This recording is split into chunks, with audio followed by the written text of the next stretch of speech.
Welcome to Tickle Your ROI, where we look at the marketing questions and challenges facing businesses and offer possible solutions and relevant insights. In this episode, we'll talk about one particular challenge that most businesses face at some point: marketing on a budget. Small businesses, startups, franchises, and expansions all frequently encounter budget restrictions and need solutions that work within the available resources to provide the marketing and advertising solutions they need to thrive. The good news is that there are a wide variety of different options available. So, from cutting edge digital marketing through old fashioned word of mouth, we'll offer some suggestions and tips for making the most out of a limited marketing budget. We'll start, as we often do, with the bottom line up front. While a restrictive marketing budget and a smaller resource pool for brand projection may be less than optimal, the reality is that there are many tools available that can be leveraged to good effect. As an unlikely bonus, the restrictions posed by your budget can spur greater creativity and push approaches that maximize return and sustainability. This contributes to long-term business success in any venture, as we'll see going forward. We've said it before and we'll say it again, but the first step in any marketing plan is to focus your message and polish your brand identity. Recapping our last episode, most businesses will need a cohesive brand identity and personality. This entails having a fully developed matrix of brand storytelling, defining your audience, elaborating and expressing what sets you apart from the competition, and developing a cohesive and harmonious visual identity for your brand. As always, what this means will depend on your business or franchise and the industry you work in, but the basic outline holds true for most of us. With your brand defined and ready to be shared with the world, let's shift focus to engagement, meaning the ways your brand connects and interacts with the target audience of clients or customers. At first glance, it looks easy to just pay for engagement.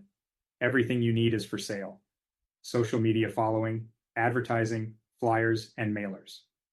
However, buying the solutions you need costs money, which in turn bites into your marketing and advertising budget. So, is there a solution to get results while minimizing the financial impact on your business? The answer is yes. We live in a world shaped and connected by the Internet of Things, and we can leverage those digital tools to our advantage when promoting a business on a limited budget. The creation of a solid digital presence is a relatively affordable task for most businesses. While professional support is desirable and effective, the basics can be done in-house with a little research and effort. Social media is the first tool many of us think of, and for good reason. Social media platforms are by definition interactive, allowing businesses of any size to connect, communicate, and interact with their audience of both current and potential consumers. Social media is equally viable and potent for both B2B and B2C enterprises and can scale with your business as it grows and evolves. Again, professional social media and digital marketing management may be a worthwhile investment, but getting started is low cost, resource efficient, and offers a great potential ROI. Some of us may be old enough to remember what the world was like before social media and mobile internet, and while many of the marketing and branding approaches used back then are now out of date, some marketing tools from that time remain as useful as ever. Person-to-person marketing and professional networking are both established and powerful marketing tools that can be implemented on nearly any budget. These succeed on the strength of your brand, the service you offer, and your ability to convey those messages to the people you meet. As with all marketing, identifying and connecting with the right audience is vital, but that's often easily done as well. Person-to-person networking takes a bit of finesse and a bit of know-how, but those are skills that any business owner can and should learn. A great place to practice and hone these skills is at business networking events. Most cities of any size have them, and the goal is generally to gather business owners, entrepreneurs, and potential clients together in a social venue for a meet and greet. If you walk into something like this with business cards in hand, a honed and polished brand message, and the willingness to both speak and listen, you may just find that you make great professional contacts and help establish your business's place in the larger community. The skills you develop working on the floor at a professional marketing event extend to other venues as well. Any community event or gathering which hosts your potential audience is a place you should be with the same messages and tools that you brought to your professional networking debut. These will generally focus more on B2C connections, so be prepared to listen and speak a bit more gently. Remember, you're not trying to stand out in a room of business professionals, but rather connect with the individual client or customer in front of you and move them through your funnel. Listening, asking questions, and then explaining how your business fits their needs is the best approach. If you sell it too hard, you may scare them away. Whether you're dealing with in-person or digital contacts, following up with potential clients and customers is a critical step in engagement on any level. It can be as simple as a quick email or text along the lines of, "Hey, it was nice meeting you. Drop by the store sometime." Reminding them about you, the interaction you had, and the solutions you offer to their needs cements the connection you made. This then makes them more likely to engage with your business and your services, gaining you a client or customer and an additional foothold in the market without overly stressing your marketing budget. Now that we've gently introduced the idea of connecting with people directly, let's move on to one of the most dreaded and over-discussed aspects of low-cost marketing, cold calling. While the name recalls the days in which we actually called on people either in person or over the phone, in our digitally connected world, cold calling can also take place via email, LinkedIn, or a similar digital channel. We do not recommend cold texting, however. An unsolicited text message can come off as a scam and leave a bad taste in the mouth of the recipient. So how does productive cold calling work? What approaches lead to the best results from your cold calls? The key to successful cold calling is the same as the key to successful in-person networking. You're not trying to make the sale immediately, but rather you're building the connections that help you make the sale later on. An ideal cold call involves stating who you are and what you offer, and then engaging with the other person or business in a way that makes them want to hear more.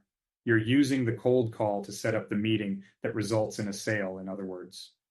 With that in mind, there are a couple of additional tips for successful cold calling. First, know your audience. This entails doing a bit of research on both the business you'll be contacting and, if possible, the individual you'll be speaking to. By knowing more about them, you'll be better able to target your sales pitch to their needs and deliver it in a way they'll be better able to hear. Speaking of targeting your pitch, while a fully written script may not always be necessary, you may want to have an opening statement that communicates clearly who you are and what you want. Likewise, some notes about key information or conversation points may be helpful as well. You may find yourself refining these notes over time, or even using them less as you get more accustomed to cold calling. And that's okay, but when you're starting out, it's absolutely okay to make use of the tools you need to make the process a bit easier. Just be pleasant, be personable, and stay on message. And of course, follow up with your contacts later on. Our concluding suggestion in this episode is a reminder to take care of and maintain the basics.